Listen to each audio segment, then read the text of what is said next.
9 months changed Astrovault. Not loudly, not all at once.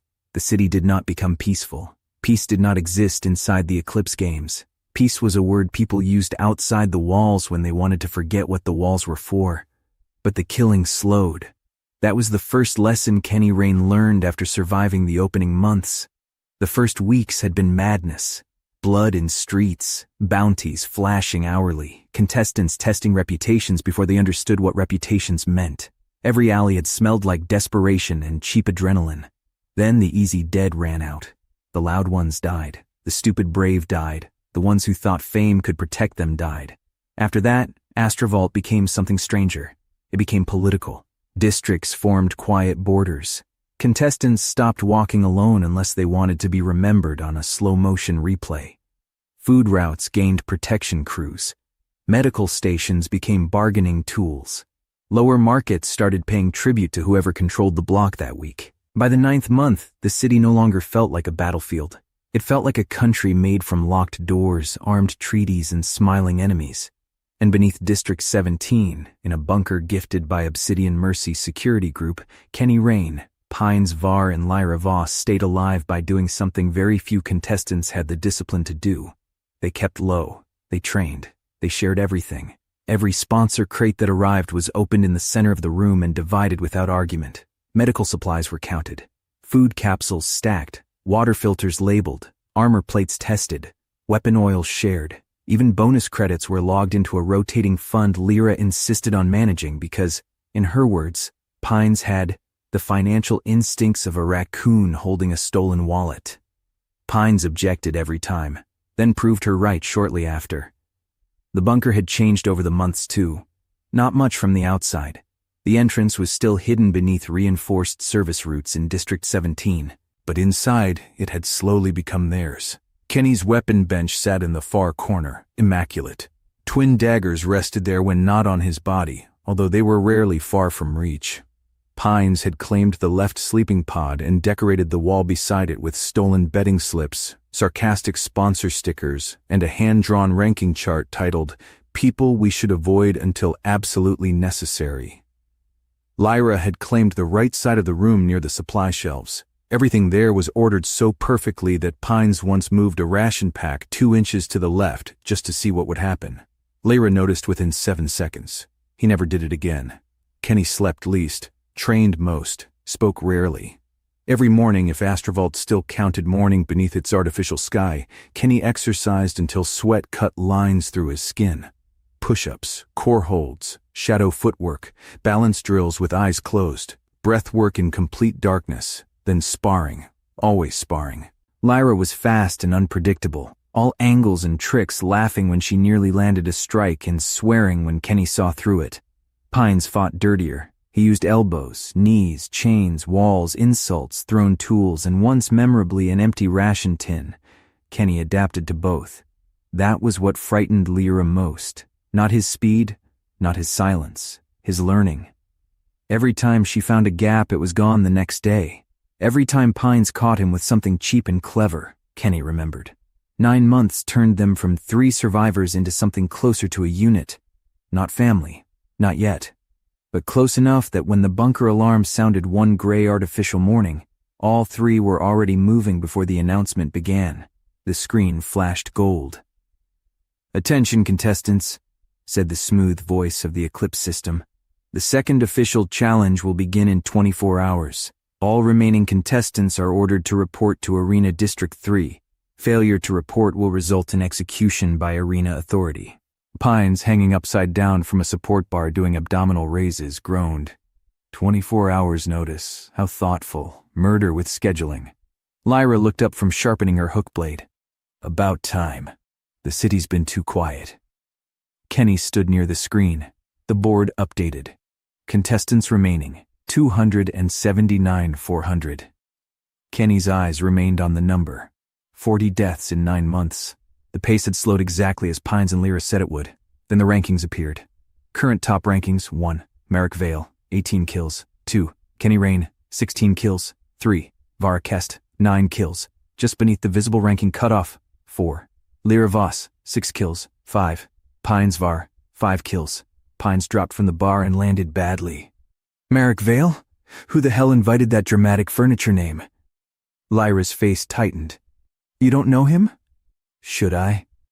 He runs the Eastern Black Market. Pines looked offended. I thought the Noodle Widow did. She runs food, Merrick runs bodies. Kenny looked at Lyra. Assassin? Collector, she said. Kills people, takes something from them, sells the rest. Weapons, armor, implants, teeth if they're valuable. Pines grimaced. I hate rich hobbies. Kenny watched Merrick's name. 18 kills, 2 above him. Not impossible, not even impressive by old Rain standards, but enough for Astrovault to start whispering that Kenny had gone quiet because he had peaked early. That was useful. Let them whisper. The next 24 hours passed with the strange calm that came before engineered death. They ate properly. They slept in shifts. They sharpened. They stretched. Lyra repaired a loose plate on Kenny's left shoulder strap while complaining that he treated armor like optional furniture. Pines repacked their medical kit 3 times, then pretended he had not been nervous. Kenny spent the final hour barehanded. No daggers, no armor. Just wraps around his knuckles while he struck the reinforced training post in the corner again and again and again.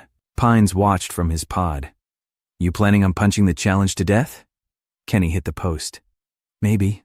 Lyra looked up slowly. You're serious? Kenny hit it again. The bunker seemed to answer with a dull metallic thud. Pines sat upright.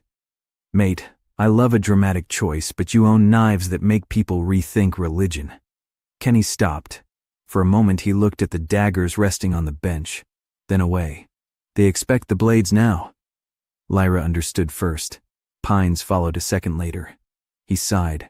Of course, you're going to traumatize everyone in a new category.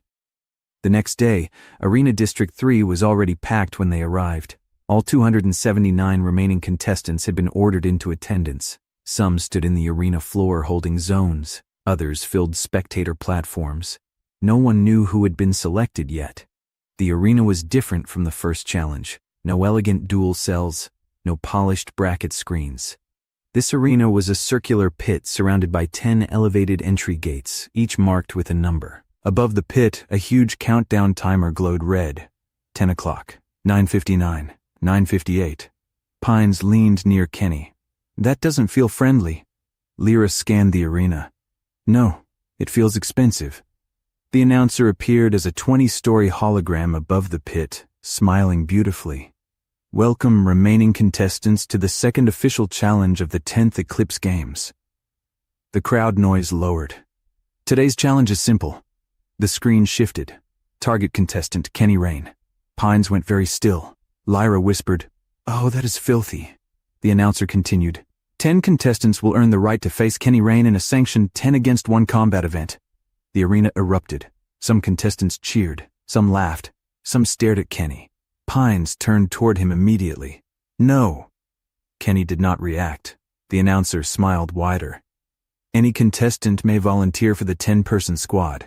When the timer reaches 0, the 10 contestants standing within the marked selection zone will be locked into the challenge. The floor beneath the 10 gates lit up. Participants who defeat Kenny Rain will receive shared ownership access to the most secure luxury bunker facility currently available in Astrovault's upper district. That changed the entire arena. Luxury district security was not comfort, it was power. A secure bunker in the upper district meant clean supplies, better medical systems, protected entrances, high-grade surveillance, and social elevation overnight. It was the kind of prize that could create a faction. The timer continued. 8:42. Pine's voice went flat. They're not even hiding it. No, Lyra said. The first contestants began moving toward the selection zone, then more, 20, 30, 40. The 10 spots became a fight before the challenge even began. A man with red facial implants stabbed another contestant through the back, trying to force his way into Gate 4. The crowd roared. Another contestant smashed a woman's knee sideways with a hammer, only for someone behind him to cut his throat and shove him out of the zone. 3 deaths happened in less than 2 minutes. The board updated above the arena. Contestants remaining 276,400. Pines stared upward. They're dying for the chance to die harder. Lyra touched Kenny's arm. Kenny, he looked at her. You don't have to make this pretty. I won't. The timer hit 0. The gates locked. 10 contestants stood inside the selection zone, breathing hard, blood already on some of their weapons. The final squad included Grant Vale, a shield brute from the series belt; Micah Thorne, a twin sickle fighter with optic implants; Olin Rusk, a chemical sprayer; Dax Morrow, a shock glove brawler; Fennec Zhao, a spear duelist; Sarah Quill, drone claw specialist; Brack Hollis, heavy hammer user; Nix Calder, razor wire assassin; Toma Grell, compact shotgunner; Merrick Vale, the current kill leader himself. Pines swore softly. Of course he joined. Lyra looked at Kenny. He wants to humiliate you. Kenny unfastened his dagger belt. Pines blinked. What are you doing? Kenny handed the belt to him. The arena noticed. The cameras noticed. The galaxy noticed. A ripple went through the crowd as Kenny stepped into the pit without his blades, barehanded. The announcer's voice sharpened with excitement. Kenny Rain has entered unarmed. Pines stared at the dagger belt in his hands. Brother. Lyra's expression shifted into something almost afraid. Not for Kenny, for them. The horns sounded. All 10 attacked. Toma fired first. Kenny moved before the shotgun flash finished blooming. He slipped sideways, caught Fennec's spear shaft mid-thrust, and yanked him directly into the shotgun blast meant for Kenny. Fennec died instantly. Kenny broke the spear in half and drove the splintered end into Toma's throat. 2 dead. Olin sprayed chemical fire across the pit. Kenny rolled beneath it, came up inside Dax Morrow's reach, and caught both shock-gloved wrists before they landed. Electricity crawled over Kenny's arms. He did not let go. He headbutted Dax once, twice, then drove his knee into the man's sternum hard enough to cave it inward. 3 dead. Brack swung the hammer. Kenny stepped inside the arc and struck him in the throat with the edge of his hand. Brack gagged, dropped the hammer, and Kenny used the falling weapon's momentum to smash Grant Vale's shield sideways. Grant staggered. Kenny climbed the shield, leapt, and drove both heels into Grant's faceplate. The helmet collapsed inward. 4 dead. Sarah Quill released her drone claws. 3 metal machines shrieked through the air toward Kenny's spine. Lyra gripped the railing. Kenny turned at the last possible moment, caught Nix Calder by the wrist as the assassin lunged from behind, and used him as a shield. The drones tore Nix apart. 5 dead. Kenny hurled the body into Sarah, knocking her backward, then crossed the space before she could regain control. He broke her elbow, took one drone controller from her hand, and slammed it into her temple until the device shattered. 6 dead. Micah Thorne came next, sickles flashing in tight silver circles. For 8 seconds she looked like the most dangerous person in the arena. Then Kenny caught one sickle between his forearm and ribs, accepting the cut, trapped her wrist, and broke her shoulder with a twist so ugly the crowd screamed. He ended her with her own weapon. 7 dead. Olin tried to run. Kenny picked up the broken spear shaft and threw it. It struck Olin through the back and pinned him to the arena wall. 8 dead. Only Brack Hollis and Merrick Vale remained. Brack, somehow still alive despite the throat strike, charged screaming with a sidearm pulled from his thigh holster. Kenny stepped into him, redirected the barrel under Brack's own jaw, and forced his finger against the trigger. 9 dead. Merrick Vale stood alone. The arena went silent. The current kill leader. 18 kills, 9 months of fear, a reputation built through bodies and trophies. He smiled anyway. You think this makes you different from them? Kenny walked toward him. Merrick drew a black knife made from bone and alloy. You're still Rain. Kenny said nothing. Merrick attacked beautifully, fast, cruel, precise. Kenny let him cut once across his cheek, then caught his wrist. The sound of the break carried through the arena speakers. Merrick gasped. Kenny stepped closer. I am Rain. He struck Merrick once in the chest. The man folded.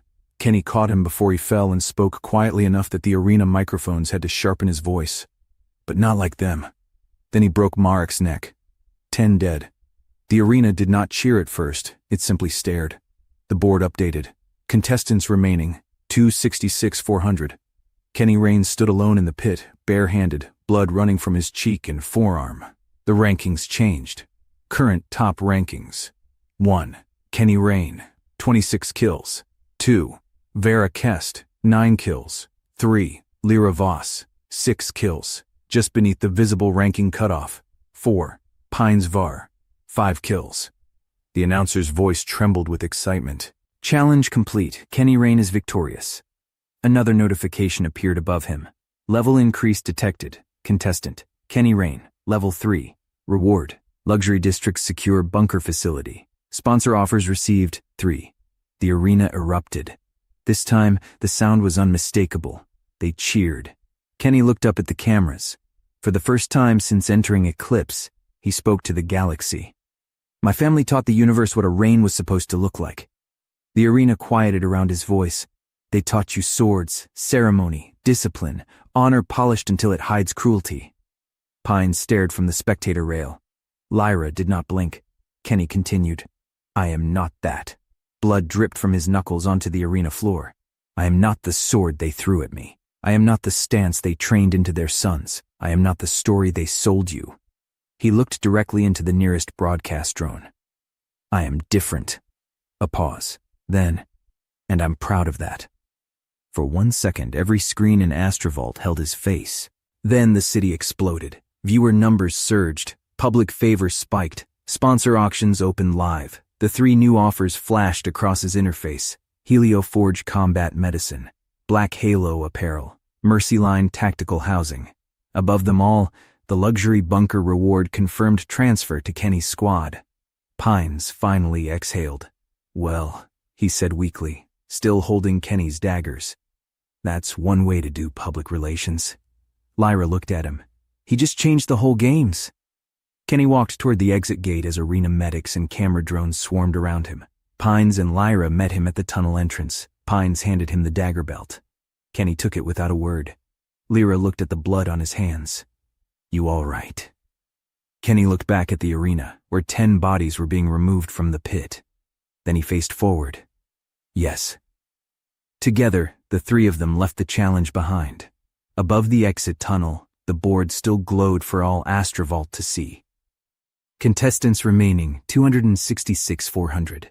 Kill leader, Kenny Rain, 26 kills. Level 3, public favor, surging. And somewhere beyond the cameras, the people running the Eclipse games realized a terrible truth. They had not broken Kenny Rain. They had given him a microphone.